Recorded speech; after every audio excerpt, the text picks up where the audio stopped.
Shalom Aleichem, Bapak Ibu Saudara yang terkasih dimanapun saudara berada. Pada saat pagi hari ini, saya ingin ajak saudara-saudara untuk merenungkan firman Tuhan. Kali ini firman Tuhan saya beri tema, nubuatkan hari-harimu. Apakah saudara masih punya semangat saat ini, saudara-saudara? Jangan-jangan saudara sudah mulai kendor semangatnya dengan kondisi dan keadaan yang seperti ini. Meskipun saat ini banyak orang yang bertanya kepada saya. Rata-rata pertanyaan itu mirip, saudara-saudara. Dia berkata begini, menurut Pak Lukas, kapan ya suasana yang seperti ini segera berakhir? Ini pertanyaan yang sulit, saudara-saudara, karena saya tidak bisa memprediksi apapun. Tetapi, kenapa pertanyaan itu disampaikan? Karena rupa-rupanya orang-orang yang bertanya ini, mereka berbicara kepada saya bahwa dia mulai mengalami penurunan. Maksudnya adalah penurunan di dalam omset, penurunan pada waktu mereka bekerja, mengalami kemerosotan. Dan kalau hal ini tidak segera diantisipasi, Bapak Ibu, maka hal itu akan terus menurun. Seperti kita ketahui bahwa kondisi keadaan sekarang itu belum seberapa dibanding pada saat bangsa Israel mengalami musim kering, masa kekeringan 3,5 tahun pada zaman Raja Ahab. Saudara tentu tahu bagaimana kondisi pada saat itu, tidak turun hujan, saudara, selama 3,5 tahun, sehingga kondisi dan keadaan perekonomian pada masa itu sampai carut marut. Tetapi Bapak Yahweh itu memelihara nabi-nabi yang waktu itu akan dibantai oleh istri dari Raja Ahab, yaitu Ratu Isabel, dan banyak sekali nabi-nabi yang diungsikan masuk ke dalam gua, dan dia dalam pemeliharaan Bapak Yahweh. Artinya orang yang benar akan selalu dijaga dan dilindungi. Begitu juga Nabi Elia, saudara-saudara. Nabi Elia sebagai ujung tombak untuk langsung berhadapan dengan Raja Ahab yang menubuatkan bahwa akan terjadi masa kekeringan. Dia dipelihara oleh Bapak Yahweh. Suasana pada saat itu betul-betul mengalami musim kering. Apakah orang yang percaya kepada Bapak Yahweh ataupun tidak, semua mengalami hal yang sama. Tetapi orang-orang yang mengandalkan Bapak Yahweh, dia ada dalam perlindungan yang sangat luar biasa. Elia sendiri dipelihara Tuhan di tepi sungai Kerit. Jadi saya bisa mengatakan, Bapak Ibu, kalau Tuhan izinkan hal ini terjadi, Dia pasti bertanggung jawab untuk memelihara hidup saudara. Saya yakin itu, saudara-saudara. Nah, oleh karena itu, saya akan mengajak saudara untuk mempelajari kasus-kasus yang sama. Bagaimana pertolongan Tuhan itu begitu cepat, bahkan lebih cepat dari kecepatan cahaya. Nah, Bapak Ibu yang terkasih, mari saya ajak kita untuk bersama-sama membaca kisahnya, yaitu ketika murid-murid harus memberi makan kepada orang banyak, diperintahkan oleh Yesua, tetapi mereka tidak punya apa-apa. Ayo kita baca kitabnya, saudara-saudara, di dalam kitab Matai atau kitab Matius, pasal 14, ayat 15 sampai ayat 17. Saya akan bacakan untuk saudara, demikianlah bunyinya. Dan ketika menjelang malam, datanglah para muridnya kepadanya seraya berkata, tempat ini sunyi dan waktu sudah semakin larut. Suruhlah kerumunan orang itu pergi ke desa-desa agar dapat membeli makanan bagi mereka sendiri. Namun Yesua berkata kepada mereka, mereka tidak perlu pergi. Kamu berilah makan kepada mereka. Akan tetapi mereka berkata kepadanya, di sini kita tidak punya apa-apa kecuali 5 roti dan 2 ikan. Sampai di sini pembacaan kitab suci kita. Bapak Ibu Saudara yang terkasih, mari kita akan bersama-sama pelajari kisah ini. Apa yang bisa kita tarik kesimpulan dari kasus yang sedang dihadapi oleh murid-murid Yesua pada waktu itu? Ada begitu banyak orang, kira-kira mungkin bisa lebih dari 5.000 ya, karena ada laki-laki dan perempuan, belum anak-anak belum dihitung ya. Nah, pada saat itu hari sudah malam dan mereka kalau tidak diberi makan, mereka pasti akan pingsan. Berarti ini adalah merupakan kasus yang urgent, yang dadaan, yang harus segera ditangani, Bapak Ibu. Nah, sama seperti kondisi kita saat ini. Ada banyak orang ketika kita berhadapan dengan situasi dan kondisi yang sama, mereka bingung, saudara-saudara. Mereka tidak bisa berbuat apa-apa. Paling-paling yang mereka lakukan hanya marah-marah dan menyalahkan keadaan. Ayo kita pelajari tentang bagaimanakah sikap murid-murid yang kalau saya renungkan itu mirip dengan kita semua ya Bapak Ibu. Ayo kita lihat. Yang pertama adalah murid-murid menggunakan logika. Ya, yang pertama dari poin murid-murid menggunakan logika adalah murid-murid itu melihat fakta. Sekali lagi Bapak Ibu, kalau kita berhadapan dengan satu masalah, satu tantangan, satu kasus, satu problem yang tidak bisa diselesaikan dengan logika, jangan pakai logika, saudara-saudara. Karena kalau pakai logika, nggak akan jalan. Sama seperti murid-murid, mereka memakai logika dengan berkata, tempat ini sunyi dan waktu sudah semakin larut malam. Sebutlah di situ ada tungku perapian, ada apinya, ada bahannya untuk bikin makanan, itu akan memakan waktu cukup lama, apalagi sekian banyak orang. Jadi, yang perlu kita pelajari dari poin yang pertama ini adalah jangan kita melihat fakta. Selama saudara terus-menerus melihat fakta, maka yang terjadi adalah saudara berkecil hati. Dan itu energinya negatif, saudara. Saudara tidak akan bisa mendatangkan mujizat selama saudara hanya melihat fakta yang ada. Harusnya apa? Harusnya kita melihat bagaimana besarnya kuasa ucapan firman Tuhan. Nah, itu yang pertama, saudara-saudara.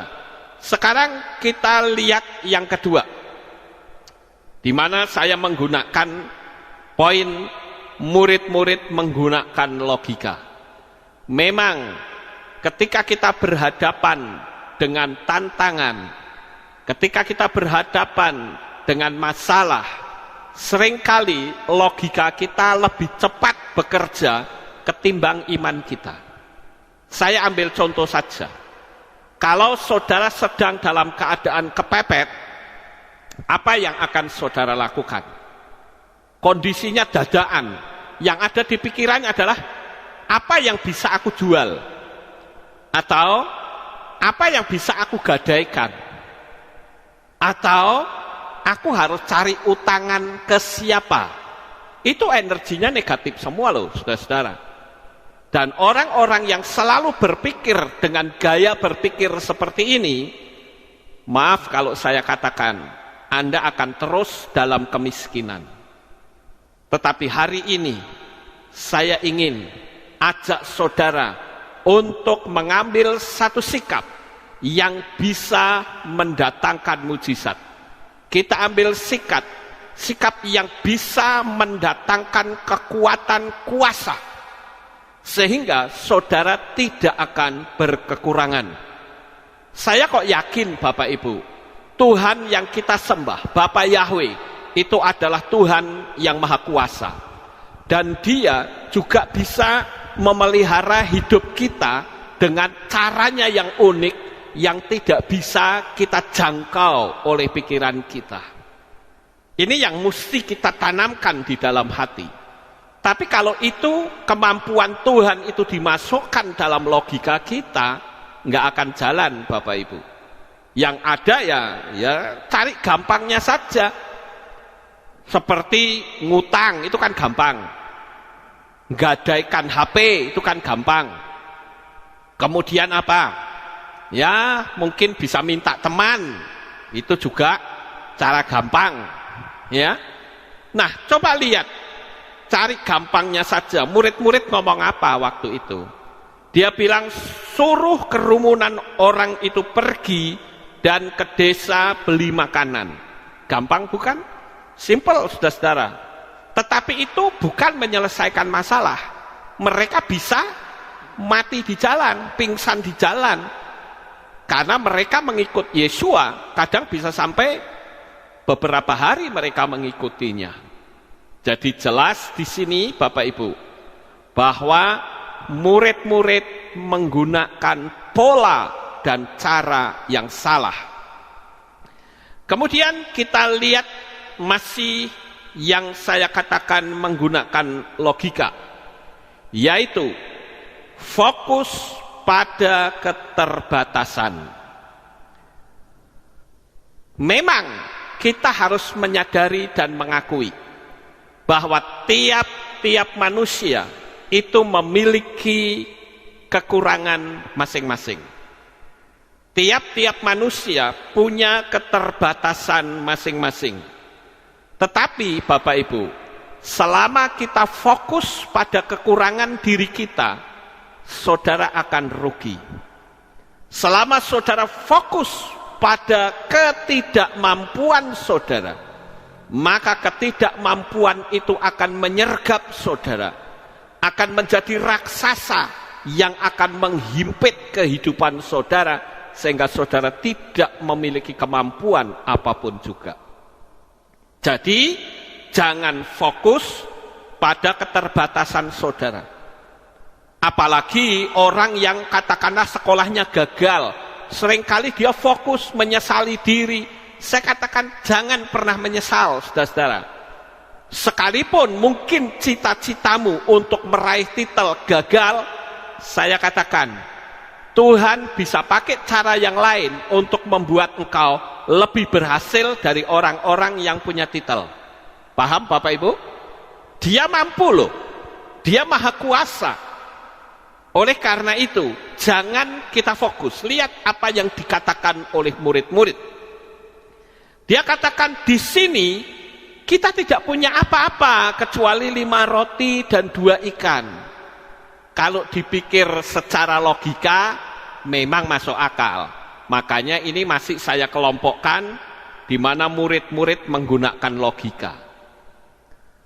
Kalau 5 roti dan 2 ikan bisa memberi makan orang yang begitu banyak, itu secara logika nggak masuk akal, saudara-saudara. Tetapi sekali lagi, Bapa Yahweh itu memelihara umat-umatnya dengan cara yang unik. Saya masih ingat, saudara-saudara, dan ini menjadi sebuah kesaksian yang terus-menerus saya bagikan, yang membuktikan bahwa Tuhan itu tidak pernah meninggalkan umat-umatnya yang mau hidup berkenan. Pada saat saya ada di gereja lama, jemaat masih sedikit, saudara-saudara. Waktu saya masuk Magelang masih 8 orang, dan waktu itu jumlahnya masih ya sekitar 10-25 orang lah. Dan yang ikut bersama kami di pastori itu ada sekitar 21 orang. Saya ingat betul. 21 orang ikut bareng sama saya, pelayanan bareng. Mereka anak-anak muda, makannya juga masih kuat-kuat, saudara. Tetapi saya dalam pelayanan, saya paling tidak pernah bisa untuk minta kepada jemaat. Saya punya prinsip, saya pantang minta atau hutang. Saya pantang, saudara-saudara. Nah, oleh karena itu, anak-anak di pastori kan mereka tidak tahu bahwa persediaan beras itu hanya 1 blek saja. Dan kalau tidak ada orang yang memberi, ya saya tidak akan punya apa-apa, saudara-saudara. Makanya saya katakan, saya hidup hanya anugerah dari Bapa Yahweh. Sekalipun saya memberi makan orang cukup banyak, tetapi saya percaya akan perlindungan kasih-Nya. Saudara tahu nggak? Pada suatu hari istri saya itu bertanya pada saya. Dia bertanya begini, "Bab, yang ngisi beras itu siapa?" Loh, saya bilang, mana tahu. Lagian juga berasnya itu kan saya taruh di black roti yang kotak itu ya, yang tengahnya lebar itu. Ya, lubangnya lebar, tutupnya itu. Itu atasnya juga saya taruh sandal, sepatu, ada gombal. Mana orang tahu kalau itu tempat beras? Nggak tahu, saudara-saudara. Tapi istri saya sempat bertanya sama saya, "Bab, ini beras kok nggak habis-habis ini, yang ngisi siapa?" Saya bilang, saya nggak tahu. Sampai hari ini, saudara, saya jujur, itu masih merupakan misteri bagi saya. Karena kalau itu adalah jemaat, pasti saya akan tahu. Minimal jemaat kalau ngasih beras, dia akan berkata, "Pak Lukas, saya ada berkat ya, untuk Pak Lukas ini ada beras." Dan saudara tahu, tidak ada jemaat yang tahu kalau itu tempat beras. Tapi diambil berhari-hari, itu tetap flat, tidak berkurang, saudara-saudara. Jadi kalau begitu pertanyaannya, siapa yang mengisi? Saya hanya berkata, itulah pemeliharaan dari Bapa Yahweh terhadap pelayanan saya. Tapi kalau saya pakai logika, saya akan berpikir, wah, kalau gitu saya kurang, saya tak pinjam duit saja sama jemaat. Saya tak minta saja sama jemaat. Itu pantang bagi saya, saudara-saudara. Kalau pendetanya saja sudah minta-minta, ya saudara bisa lihat jemaatnya macam apa. Saya ngajari iman, tapi kalau saya minta-minta, ya orang akan berkata, Pak Lukas kalau nggak tak kasih ya nggak bisa. Ya, oleh karena itu, saudara-saudara, saya hanya berdoa, Bapa, pakailah siapa saja yang Engkau berkenan untuk memberkati kami. Tuhan pakai banyak orang, saudara-saudara. Bahkan yang belum pernah ketemu pun, Bapak Yahweh bisa memberkati pekerjaan Tuhan di tempat ini. Dan kami terus berdoa, supaya orang yang dipakai oleh Bapak Yahweh dilindungi, dijaga, dipelihara, diberi kekuatan, kesehatan, umur panjang, dan berkat yang melimpah-limpah. Karena hatinya itu bukan untuk diri sendiri, tetapi hatinya itu untuk Tuhan, Bapak Ibu. Nah, itulah yang ketiga. Jangan fokus pada keterbatasan. Ayo sekarang berani tidak saudara mulai mengubah gaya berpikir saudara. Bencilah hutang. Kalau saudara membenci hutang, maka spirit hutang atau roh hutang itu akan pergi meninggalkan saudara. Roh kemiskinan juga akan pergi meninggalkan saudara. Saya ambil contoh lah misalnya. Kalau saudara dibenci terus oleh seseorang, apakah saudara mau mendekat? Saya yakin tidak. Saudara pasti akan berpikir, untuk apa saya berteman dengan orang yang selalu membenci saya? Lebih baik saya pindah saja, ganti orang. Nah, begitu juga. Kalau kita membenci hutang, maka spiritnya itu akan lari meninggalkan kita, saudara-saudara. Jadi andalkanlah Bapa Yahweh. Sampai hari ini dan selamanya, saya masih tetap dan terus percaya bahwa perlindungan Bapa Yahweh itu betul-betul bisa diandalkan.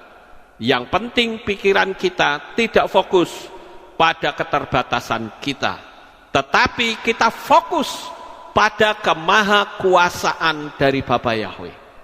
Itu poin yang ketiga dari murid-murid menggunakan logika. Sekarang kita lihat yang keempat, saudara-saudara. Murid-murid yang menggunakan logika, yaitu dengan berkata, mana bisa 5 roti dan 2 ikan untuk orang sebanyak ini? Ya kalau mau main etong-etongan ya tidak akan bisa. Kalau misalkan mau dipotong-potong ya dapatnya saupil-upil, saudara-saudara. Ya, tidak mungkin kita bisa mendapat banyak. Tetapi kita tentu tahu bagaimana pertolongan Bapa Yahweh itu melalui Yeshua HaMashiach menjadi nyata. Pada saat itu Yeshua terang-terangan mengatakan, kamu beri mereka makan. Tapi mereka menyerah, murid-murid itu menyerah, saudara-saudara. Akhirnya, nah ini kita perlu nyontoh Tuhan, saudara-saudara. Kita perlu menyontoh dari Yeshua HaMashiach, yang adalah Bapa Yahweh sendiri yang turun ke dalam dunia ini. Apa yang dilakukan oleh Yeshua, itu yang perlu kita contoh. Pada saat Yeshua diberitahu, guru ini ada cuma 5 roti dan 2 ikan. Yeshua tidak berkata, untuk apa 5 roti dan 2 ikan? Nggak akan bisa. Tetapi saudara-saudara, Yeshua berkata, coba bawa sini 5 roti dan 2 ikan itu. Di tangan Yeshua 5 roti dan 2 ikan diangkatnya, dan Yeshua bersyukur. Nah, ini kuncinya Bapak Ibu. Apa yang ada pada hidupmu hari ini?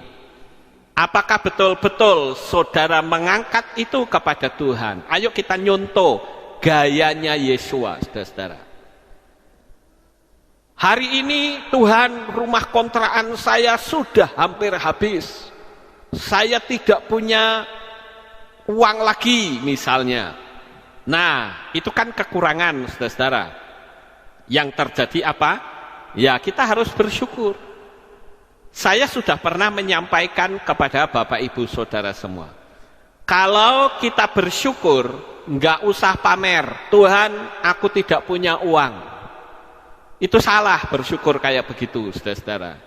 Kalau engkau berkata, Tuhan, aku nggak punya uang. Tuhan akan berkata apa? Aku sudah tahu, nak. Kamu memang tidak punya uang. Dan doa yang seperti itu bukan doa yang mencipta, Bapak Ibu. Harusnya kalau saudara tidak punya uang, saudara doanya begini, Bapak Yahweh, terima kasih, engkau melimpahi aku berkat yang sangat besar. Itu nubuat dari ucapan kita untuk diri kita dengan menghadapi situasi yang seperti sekarang.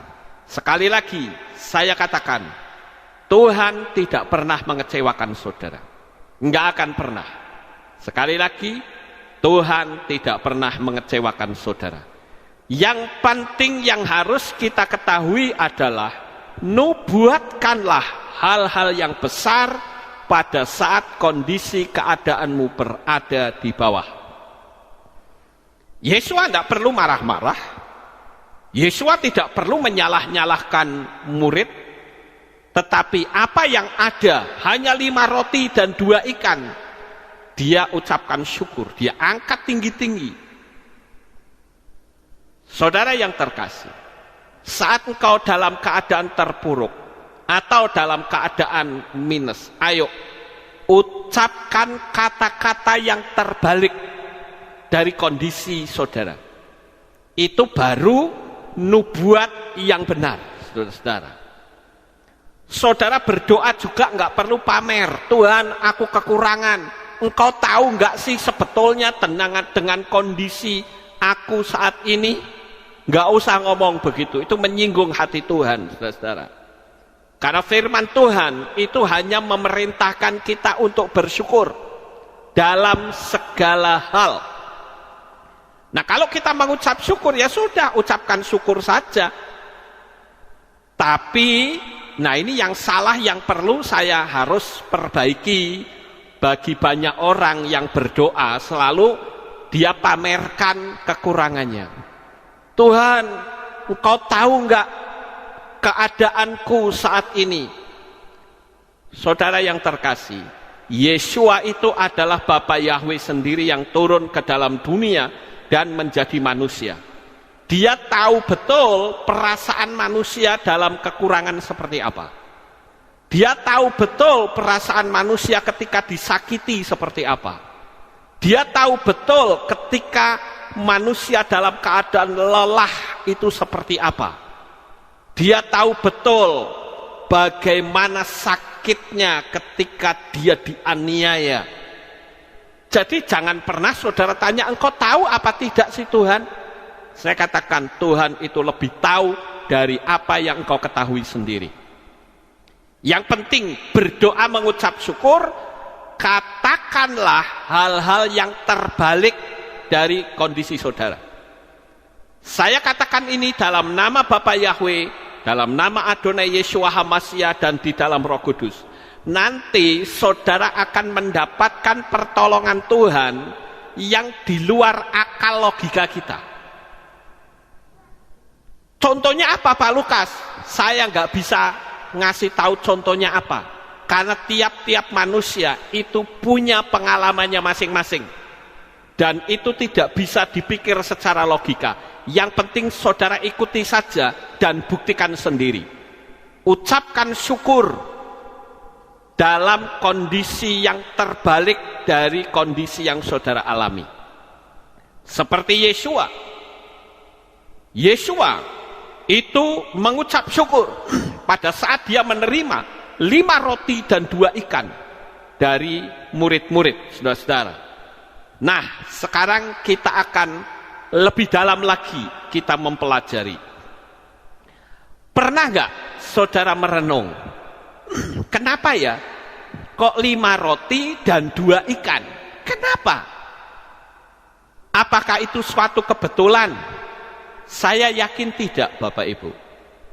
Saya yakin ini ada arti rohaninya. Secara hukum alam supranatural itu ada arti rohani. 5 roti dan 2 ikan. Saudara tahu nggak? 5 itu adalah merupakan angka gematria dari huruf He. Alef, Bet, Gimel, Dalet, He. 5, saudara-saudara. Sementara 2 itu adalah Bet. Alef, Bet itu 2. Ya. Kalau 5 itu He. Dan saudara tahu nggak? He itu artinya anugerah. He itu artinya pertolongan dari Tuhan, saudara-saudara. Sementara Bet itu rumah. Misalnya saudara dengar kata Betel. Betel itu artinya rumah Tuhan, rumah Elohim. Bet itu rumah, L-nya itu adalah Elohim. Jadi Bapak Ibu, kalau kita lihat 5 roti dan 2 ikan itu bisa berarti rumah anugerah. Jadi Bapak Ibu yang terkasih, arti dari rumah anugerah itu adalah kita harus menyadari bahwa apa yang kita miliki itu hanya anugerah semata-mata dari Tuhan. Saudara punya jas, punya arloji, punya sepatu, itu anugerah dari Tuhan. Apakah saudara akan selalu kalau saya tidak berusaha nggak akan bisa? Memang, tetapi kalau Tuhan tidak memberkati saudara, saudara juga tidak akan bisa. Sekarang kita lihat yang kedua, saudara-saudara. Rumah anugerah. Jadi arti dari rumah anugerah adalah mujizat diberikan hanya kepada mereka yang mau mengakui bahwa apapun yang kita miliki hanya anugerah semata-mata, kemurahan Tuhan. Saudara bisa bernafas, itu juga merupakan anugerah kemurahan Tuhan. Coba kalau saudara lihat di rumah sakit, orang mau bernafas saja bayarnya mahal, Bapak Ibu. Kita diberi gratis oleh Tuhan. Jadi itulah kenapa kita perlu bersyukur. 5 roti dan 2 ikan itu mengingatkan kita bahwa tidak ada yang bisa kita sombongkan. 5 roti dan 2 ikan itu mengingatkan kita bahwa kita itu hanya bisa mengandalkan anugerah dari Tuhan semata-mata. Ada banyak orang yang kondisi keadaannya berada sangat di bawah sekali. Tetapi begitu Tuhan mengangkat, akan terjadi sesuatu yang sangat luar biasa. Pertolongan Tuhan itu tidak bisa kita duga. Bapa Yahweh sanggup memberikan pertolongan di tengah-tengah kondisi COVID-19 yang mana hampir seluruh Indonesia banyak orang mengeluh. Tapi hari ini hentikan keluhan saudara. Amin. Bapak Ibu, mau saudara yang hari-hari ini saudara mengeluh, stop keluhan saudara. Saudara katakan, Tuhan terima kasih Engkau memberkati aku dengan limpahnya. Makanya kemarin saya menyampaikan satu materi di hari Sabat. Saya katakan bahwa ayo berani enggak kita menubuatkan. Justru dalam kondisi seperti ini kita berani bernubuat hal-hal yang besar. Hal-hal yang membuat Bapa Yahweh membuat kita menjadi orang-orang yang makmur. Ada orang yang sempat bertanya sama saya begini, ngomong begini, saudara-saudara. Pak Lukas, kita ini harus menyadari bahwa kita jangan terus-menerus cari uang. Oh, itu betul. Ya, dan saya menggunakan bukan istilah cari uang, tapi ngambil uang, saudara-saudara. Ya, kalau orang bekerja itu kan akan mendapat uang. Ada yang mengatakan jangan kita terus-menerus bekerja mati-matian sampai kita lupa ibadah. Saya katakan itu benar. Dan memang orang tersebut mengatakan kan uang atau harta tidak bisa kita bawa ke surga, katanya. Ya memang betul, kalau saudara membawa harta yang begitu banyak ke surga, nanti saudara akan disetop sama malaikat.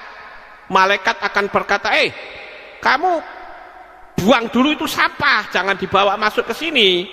Ya, harta dunia itu bagi kerajaan surga itu hanya sampah. Ingat Bapak Ibu, kerikilnya surga saja kalau dia jatuh ke bumi ini, misalnya ada kerikilnya surga itu harganya triliunan loh saudara-saudara. Kemudian kita juga tahu bahwa kita hidup di dunia ini memang sementara. Jadi kita harus total mengandalkan Bapa Yahweh. Saudara ingat gak kisah tentang si sulung dan si bungsu?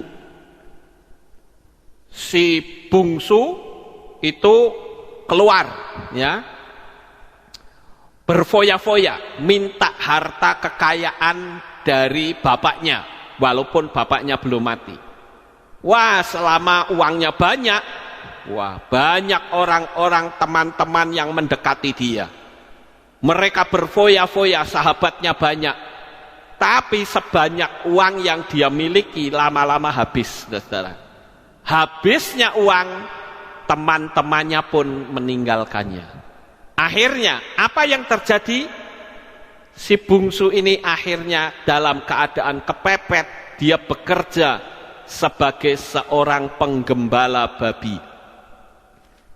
Dan tentu saja pemilik babi ini, dia akan memberikan upah kalau sudah waktunya dia mendapat upah. Tetapi sekarang si bungsu sudah tidak punya uang lagi. Maka jalan satu-satunya adalah untuk mengisi perutnya. Ya apa boleh buat?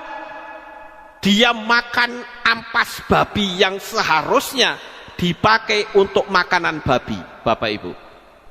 Dan apa yang terjadi? Ketika makanan babi itu mau dimakan oleh si bungsu, dihardik sama pemiliknya. Kamu jangan makan, tidak boleh, ada waktunya sendiri. Itu untuk babi-babi saya, bukan untuk kamu. Dimarahi, saudara-saudara. Artinya apa? Artinya, ampas babi saja bagi orang yang duniawi itu menjadi hartanya. Makanya saya katakan tadi, kalau saudara membawa harta ke surga, saudara akan di stop malaikat. Buang itu sampah, jangan masuk ke sini. Ya, itu rongsokan sampah, buang, tidak boleh masuk. Itu sebabnya Bapak Ibu, kita harus menumpuk harta di surga, yaitu apa? Iman percaya kita. Sekalipun demikian juga kita harus tetap bisa hidup penuh dengan berkat dan mujizat. Supaya di tengah-tengah kondisi seperti ini, saudara berkelimpahan dan bisa nolong orang lain. Sekarang saya mau tanya, kondisi keadaan COVID-19 yang ada di Indonesia dan seluruh dunia ini, saudara pilih mana? Milih hidup bersama-sama mereka dalam ketakutan, atau hidup berkelimpahan, sehat, dan bisa tolong orang lain? Ayo, pasti saudara akan pilih hidup berkelimpahan, sehat, dan bisa tolong orang lain. Amin. Itu yang Tuhan mau, Bapak Ibu. Artinya, kondisi yang seperti ini, hidup kita bisa menjadi berkat bagi orang lain. Nah, saudara yang terkasih, kalau kita perhatikan masalah yang terjadi bagi murid-murid pada saat itu, saudara-saudara, memang sangat dilema sekali, ya, karena dia harus segera mungkin untuk memberi makan orang banyak. Tetapi apa yang Yesua lakukan itu betul-betul bisa terjadi sampai pada masa sekarang ini. Kita lanjut yang ketiga, Bapak Ibu. Coba kita renungkan, kenapa 5 roti dan 2 ikan? 5 ditambah 2 itu sama dengan 7, saudara-saudara. Dan angka 7 itu adalah angka dari huruf Zayin. Alef, Bet, Gimel, Dalet, He, Waw, Zayin. Zayin itu 7. 7 itu juga angka sempurna. Dan saudara tahu nggak? Zayin itu simbolnya adalah pedang, saudara-saudara. Ya, Zayin itu simbolnya pedang. Jadi simbol pedang ini memiliki arti filosofi, yaitu menjaga, melindungi. Artinya apa? Perlindungan dari Bapa Yahweh itu sempurna. Sekarang tinggal saudara mau percaya atau tidak. Kalau saudara percaya, maka kesempurnaan perlindungan Tuhan dapat saudara alami. Tetapi kalau saudara tidak percaya, ya sudah, karena Tuhan juga tidak memaksa kok. Kalau saya sampai kapanpun saya tetap meyakini akan pemeliharaan Tuhan. Saya berulang kali memberitahukan sebuah ilustrasi seperti apa yang Rabi Shaul atau Rasul Paulus ajarkan kepada kita, bahwa kita ini adalah duta-duta besar kerajaan surga atau kerajaan Syamayim. Kalau saudara melihat duta besar Amerika yang tinggal di Indonesia, dia nggak akan pusing, saudara-saudara. Indonesia mau ekonominya terpuruk seperti apapun, dia nggak bingung, nggak takut, nggak panik. Kenapa? Karena dia digaji bukan oleh negara Indonesia, tetapi dia digaji oleh pemerintah Amerika. Sama seperti kita. Kalau kita itu bekerja dengan baik untuk Tuhan, kita menjadi duta-duta besar kerajaan Syamayim, maka tiap-tiap bulan saudara akan digaji oleh Bapa Yahweh. Bahkan saya katakan, semakin engkau bekerja dengan baik, gajimu akan semakin besar. Manusia bisa lakukan itu, masa Tuhan tidak bisa? Jadi kondisi seperti sekarang, jangan bingung, jangan mengeluh, jangan komplain, jangan kita berpikir yang negatif, Bapak Ibu. Ingat bahwa saudara itu tidak sendiri, tetapi saudara ada yang menyertai, yaitu Roh Kudus yang menjadi penolong dalam hidup saudara. Amin. Sekarang Bapak Ibu, kita akan lihat yang berikutnya. Satu kasus yang saya pikir mirip, yang juga perlu kita sama-sama renungkan, yaitu tentang peristiwa yang terjadi pada saat masa kelaparan yang terjadi akibat peperangan. Mari kita buka kitab suci kita, Bapak Ibu, di dalam kitab Melehim Bet atau Dua Raja-Raja. Mari kita baca Dua Raja-Raja pasal 6 ayat 25. Dikatakan demikian. Maka terjadilah kelaparan hebat di Samaria. Dan lihatlah, selama mereka mengepungnya, sebuah kepala keledai berharga 80 keping perak, dan seperempat kap kotoran merpati berharga 5 keping perak. Nah, ini artinya apa, saudara-saudara? Artinya pada saat itu ada peristiwa yang membuat perekonomian mengalami kemerosotan. Harga barang-barang tiba-tiba melambung tinggi. Karena apa? Karena terjadi kelaparan hebat, saudara-saudara, akibat peperangan. Jadi selama ada pengepungan, wah, mereka mengalami kemerosotan, ya. Sama seperti sekarang. Sekarang banyak orang yang mengatakan perekonomian mengalami kemerosotan, dan saya akui itu, saudara-saudara. Tetapi sekali lagi, jangan engkau fokus di situ. Lihat kisah ini, saudara-saudara. Saudara imani saja.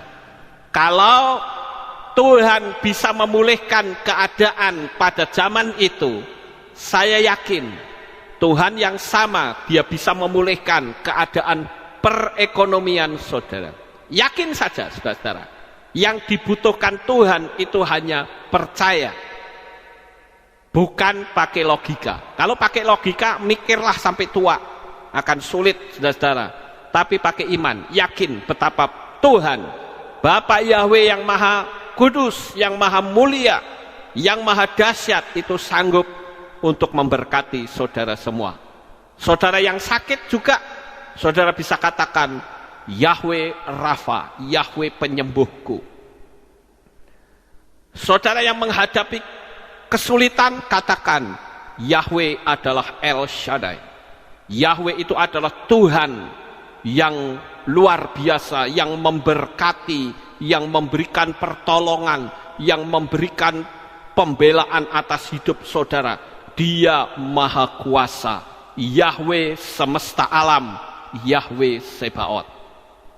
Jadi Bapak Ibu, kita lihat kasusnya itu sama, yaitu terjadi kelaparan akibat dari peperangan. Terus peristiwa itu berakibat apa, saudara-saudara? Manusia saling menghancurkan. Coba kita lihat di poin yang kedua. Ya, kita membaca sekarang di dalam kitab Melehim Bet atau 2 Raja-Raja pasal 6 ayat 28 sampai 29. Ini situasi yang ada pada saat itu, saudara-saudara. Saya bacakan ya. Lalu raja bertanya kepadanya, "Ada apa denganmu?" Dan dia menjawab, "Wanita ini berkata kepadaku, berilah anak laki-lakimu supaya kita makan dia pada hari ini, dan besok kita akan makan anak laki-lakiku. Dan kami memasak anak laki-lakiku dan memakannya.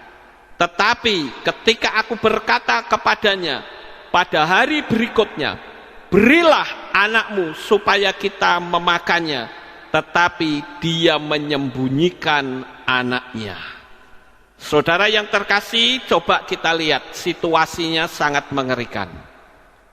Di sini diceritakan ada 2 orang perempuan yang mengadu kepada raja. Yaitu apa? Mereka ribut gara-gara mereka sudah janjian. Karena kita tidak ada lauk, ya sudah kita makan saja anak laki-laki kita. Hari ini siapa yang duluan, besok giliran gantian. Nah, di sini ceritanya ada seorang perempuan yang sudah menyerahkan bayinya. Ini kanibal, saudara. Manusia makan manusia. Ya. Akibatnya apa? Akibatnya anaknya itu sudah dimakan bareng-bareng. Nah, sekarang giliran perempuan itu yang harus menyerahkan anaknya, diumpetin, saudara-saudara. Nah, akibatnya perempuan ini mengadukan perkaranya kepada raja, dan raja saat itu terpukul hebat.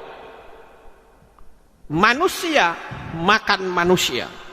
Ini kanibal, saudara-saudara. Walaupun itu memang pada saat itu peristiwanya betul-betul secara fisik. Tetapi sekarang kita sering melihat ada orang yang berusaha untuk menghancurkan orang lain, ya, menghancurkan orang lain. Yang penting aku dapat untung besar. Ini jahat sekali, saudara-saudara. Saya teringat pada waktu pertama kali peristiwa COVID-19 masuk ke Indonesia. Saudara tahu nggak? Itu cari hand sanitizer itu sulitnya luar biasa. Saudara cari masker itu juga sulitnya luar biasa. Giliran ada satu masker itu harganya bisa 100.000 lebih. Saya coba cari pada waktu itu hand sanitizer, nggak ada sama sekali. Saya coba cari, tak ubek-ubek seluruh apotek di Kota Magelang, nggak ada, saudara-saudara. Tapi giliran ada, itu sudah ada di tangan swasta. Dan itu mahalnya luar biasa. Rupa-rupanya, saudara-saudara, ada orang-orang tertentu yang memanfaatkan kondisi yang sedang terpuruk ini untuk cari keuntungan besar. Mereka menghimpun begitu banyak hand sanitizer, menghimpun masker yang begitu banyak, sehingga dia dapat keuntungan yang besar.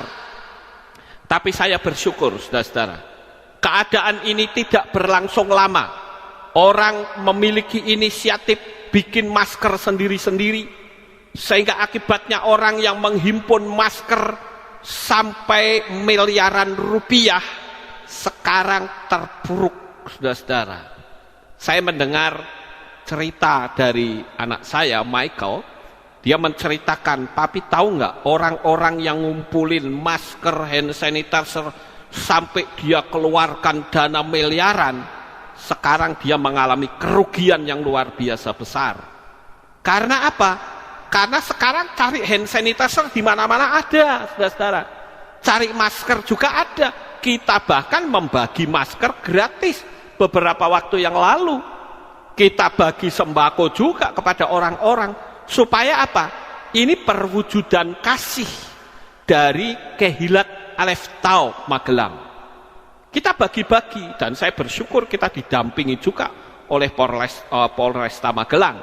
Ya, nah di sini Bapak Ibu kita bisa melihat manusia makan manusia itu sama seperti orang menghimpun banyak masker dan hand sanitizer untuk dijual mahal supaya dia mendapat untung besar. Ini kan jahat sekali, saudara.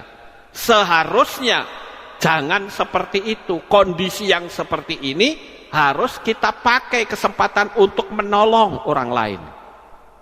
Saya melihat di YouTube ada orang Tionghoa di Jakarta kalau tidak salah, seorang perempuan, dia menjual masker dan peralatan kesehatan itu dijual murah, saudara.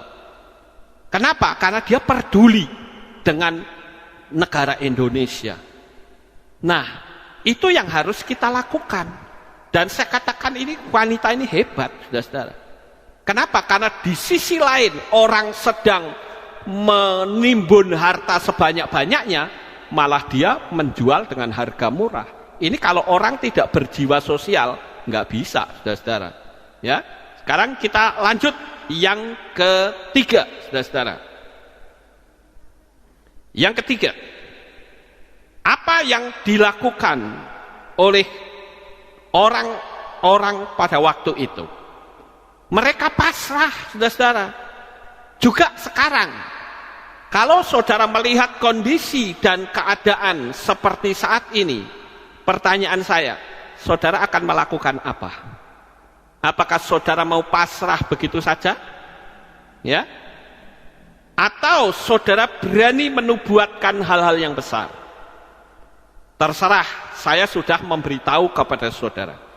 Dan saya menganjurkan, khususnya untuk jemaat Kehilat Alef Tau Magelang, ayo saudara nubuatkan hal-hal besar pada kehidupan rumah tanggamu sendiri. Nubuatkan hal-hal yang besar pada perekonomianmu. Nubuatkan hal-hal yang besar pada mata pencaharianmu. Jangan ragu, Bapak Ibu. Kenapa? Karena kalau kita ragu, ya kita nggak akan dapat apa-apa. Kalau kita membaca di dalam kitab Melehim Bet, oh ya tadi kita belum baca ya saudara-saudara, di pasal yang ke-7 ya, 2 Raja-Raja atau Melehim Bet pasal 7 ya, tadi pasal 6 kan sudah. Sekarang pasal yang ke-7 ayat 1 sampai 2. Ayo kita baca Bapak Ibu, ini menarik sekali ya. Saya bacakan. Lalu Elisa berkata, dengarlah firman Yahweh. Beginilah Yahweh berfirman, besok kira-kira waktu seperti ini, satu sukat tepung yang terbaik akan berharga 1 sikal, dan 2 sukat jelai akan berharga 1 sikal di gerbang Samaria. Tetapi saudara lihat, perwira ketiga yang menjadi ajudan, orang kepercayaan raja itu menjawab Abdi Elohim serta berkata, lihat kata-katanya, lihatlah, seandainya Yahweh membuat tingkap-tingkap di langit, dapatkah hal itu terjadi? Dan Elisa menjawab, lihatlah, engkau akan menyaksikannya dengan matamu, tetapi engkau tidak akan makan daripadanya. Nah, apa arti dari ayat ini, saudara-saudara? Yang keempat sekarang, saya katakan, abaikan olokan dan hinaan orang lain. Tetap saja percaya. Ini bukan urusan mereka. Jangan bingung, jangan panik dan ragu. Saudara mau menempatkan posisi saudara itu sebagai Elisa atau ajudan raja. Elisa menubuatkan kata-kata yang terbalik dari situasi yang ada. Seperti yang tadi saya sudah katakan, saudara-saudara. Loh, sekarang kalau kita mau niru Tuhan, mengajarkan kepada kita, Yesus akan mengajarkan kepada kita.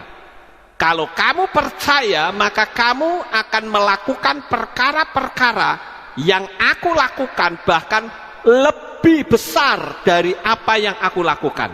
Itu Yesua yang bicara loh, saudara-saudara. Tetapi ada orang yang tidak suka. Kalau ada orang yang tidak suka mengolok-olok kita, terus kita ngapain? Ngamuk? Jangan, saudara-saudara. Tidak perlu ngamuk. Kalau orang yang mengolok-olok berarti kita bisa langsung menebak. Oh, berarti ilmunya orang itu belum nyampe, saudara-saudara. Dia belum bisa memahami apa yang diucapkan oleh Yesua. Dan kalau memang dia mengolok-olok seperti itu, berarti posisinya sama seperti perwira raja yang energi ucapannya itu negatif, Bapak Ibu. Jadi nggak perlu marah, nggak perlu kita ngomel atau bahkan berbalik memaki-maki dia, nggak perlu. Ya, ada beberapa orang yang minta pendapat saya, Pak, bagaimana dengan pendapat orang ini yang mengolok-olok tentang mujizat? Saya bilang, maaf, saya tidak mau memberi pendapat, karena bagi saya itu pribadi lepas pribadi. Saya percaya mujizat, saya yang ngalami kok. Ya, seperti yang tadi saya ceritakan, beras tidak habis-habis sekalipun diambil tiap hari. Loh, saya ngalami kok. Lah, orang yang tidak ngalami menganggap itu Pak Lukas bohong, ya sudah, biar saja. Bagi saya enggak masalah. Saya juga tidak sakit hati kok. Lah, yang ngalami saya kan cuma bercerita. Sama seperti saat ini. Jikalau ada orang yang berani menubuatkan hal-hal yang besar di tengah-tengah kondisi COVID-19 ini, orang mengolok-olok, ya memang ilmunya baru sampai di situ. Iya toh? Jadi nggak usah kita ribut, saling bertengkar, saling mengolok, nggak perlu, saudara. Karena memang ilmunya sampai di situ, sudahlah, jangan dilanjut, daripada nanti malah tidak bisa menjadi saksi Tuhan. Nanti akan berkata, tuh orang-orang percaya yang katanya membawa damai, ribut masing-masing, saling mengunggulkan teologianya. Kalau saya mah nggak pusing. Saya punya prinsip, yang Yesua ajarkan saya harus menubuatkan. Ya udah, saya nubuatkan. Perkara jadi tidak jadi bukan urusan saya. Yang urusan saya adalah saya menubuatkan sesuai dengan perintahnya. Saudara lihat di dalam kitab Yehezkiel. Nabi Yehezkiel ditaruh di lembah yang berisi tulang-tulang yang sudah kering. Kepalanya ada di sini, kakinya ada di sana, tangannya ada di sana, sudah terpencar-pencar. Secara hukum logika mustahil bisa hidup. Mustahil, Bapak Ibu. Dan waktu itu juga Tuhan bertanya sama Yehezkiel, hei anak manusia, kira-kira bisa nggak ini tulang-tulang kering ini, tulang-tulang yang sudah kering ini hidup kembali? Yehezkiel berkata, ya terserah engkau saja Tuhan. Memang Yehezkiel pinter, saudara-saudara. Kalau dia berkata bisa, kok mustahil? Belum pernah ada tulang yang sudah kering kok hidup lagi, ya toh? Dia juga belum pernah lihat atau mendengar. Tapi kalau berkata tidak bisa, kok yang tanya Tuhan? Ya pinter Yehezkiel. Sehingga Yehezkiel bilang, ya terserah Tuhan, kalau Tuhan mau hidupin ya hidup, kalau enggak ya enggak. Jadi apa yang dilakukan oleh Tuhan pada waktu itu, dengan kondisi di mana Yehezkiel berhadapan dengan kemustahilan, Tuhan ngomong sama Yehezkiel, bernubuatlah kepada tulang-tulang kering ini supaya mereka hidup. Dan Yehezkiel melakukan hal yang sama. Dia undang malaikat dari keempat penjuru angin, ya, mengundang roh kehidupan dari keempat penjuru angin untuk datang memberikan kehidupan. Dan betul, saudara-saudara, ya. Makanya saya juga niru Yehezkiel. Kalau saya berdoa, saya katakan, hai malaikat-malaikat pembawa berkat dan mujizat, datanglah engkau dari keempat penjuru angin, berkati orang ini. Ada yang tanya sama saya, itu bahasa magic mana Pak Lukas? Loh, Anda baca kitab suci apa tidak? Ya toh? Nah, Bapak Ibu yang terkasih, sekali lagi, dari peristiwa seperti ini, percayalah bahwa Tuhan itu selalu sanggup untuk menolong saudara.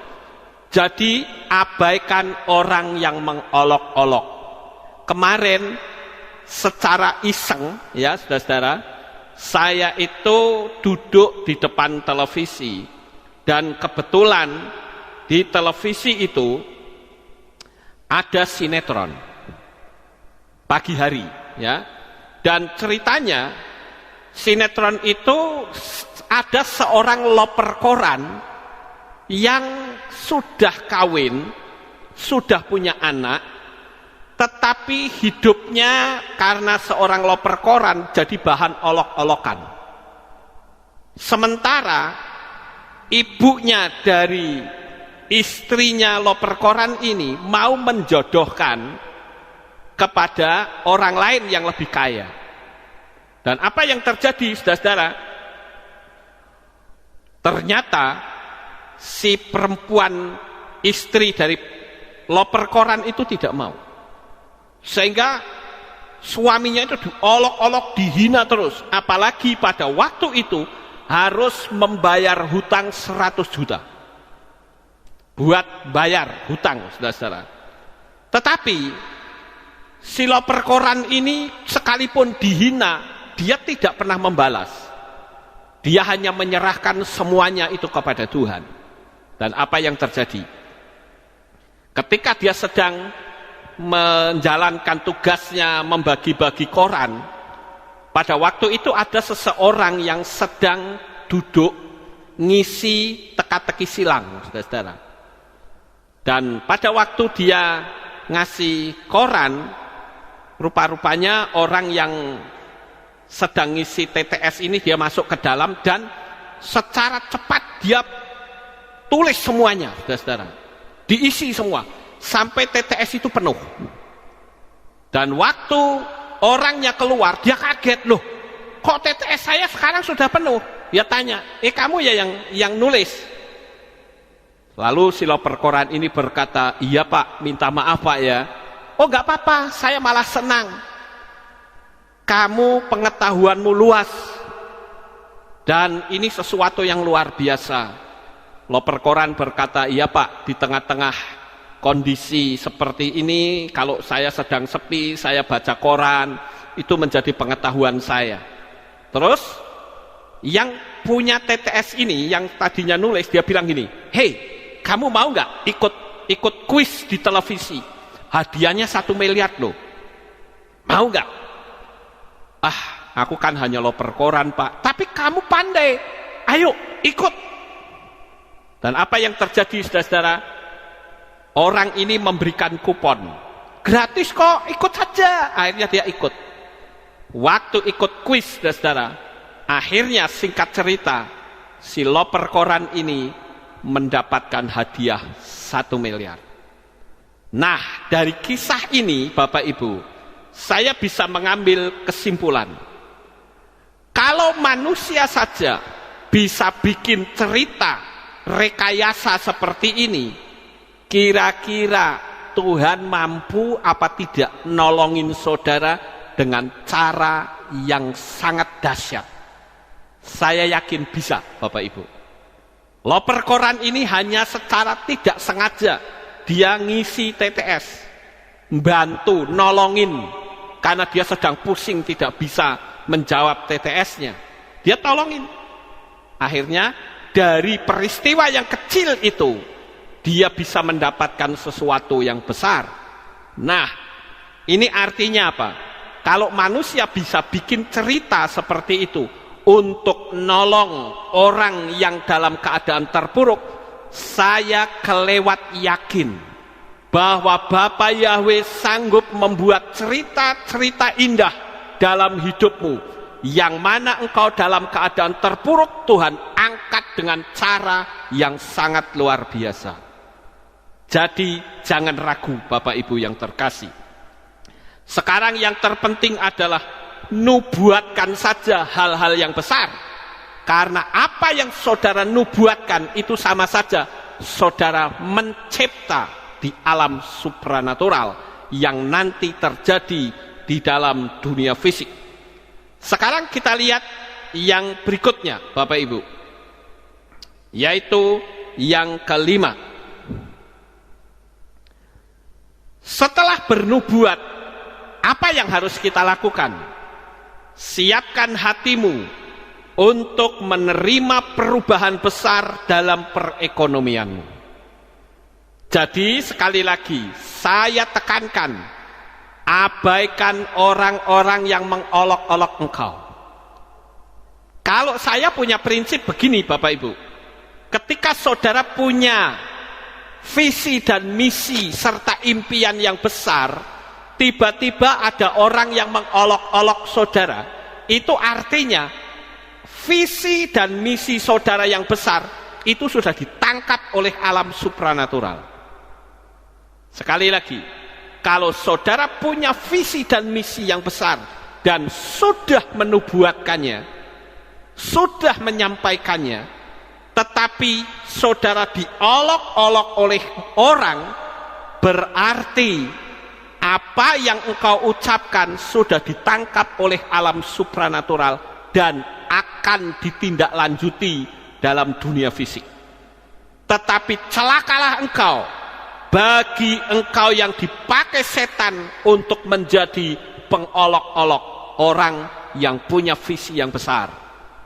Saya hanya katakan, saudara lihat ya, ketika Elisa dikata-katain sama ajudan raja, dikatakan, kalau nanti Tuhan yang mencipta langit saja yang bikin, gak akan bisa.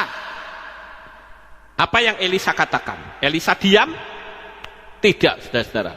Elisa tidak diam, tetapi dia katakan, engkau akan melihatnya dan tidak akan mengalaminya. Oleh karena itu, saudara-saudara, bagi orang yang mengolok-olok saudara, abaikan. Karena mereka cuma jadi penonton, tidak akan pernah mengalami. Amin. Engkau yang akan mengalami mujizat itu.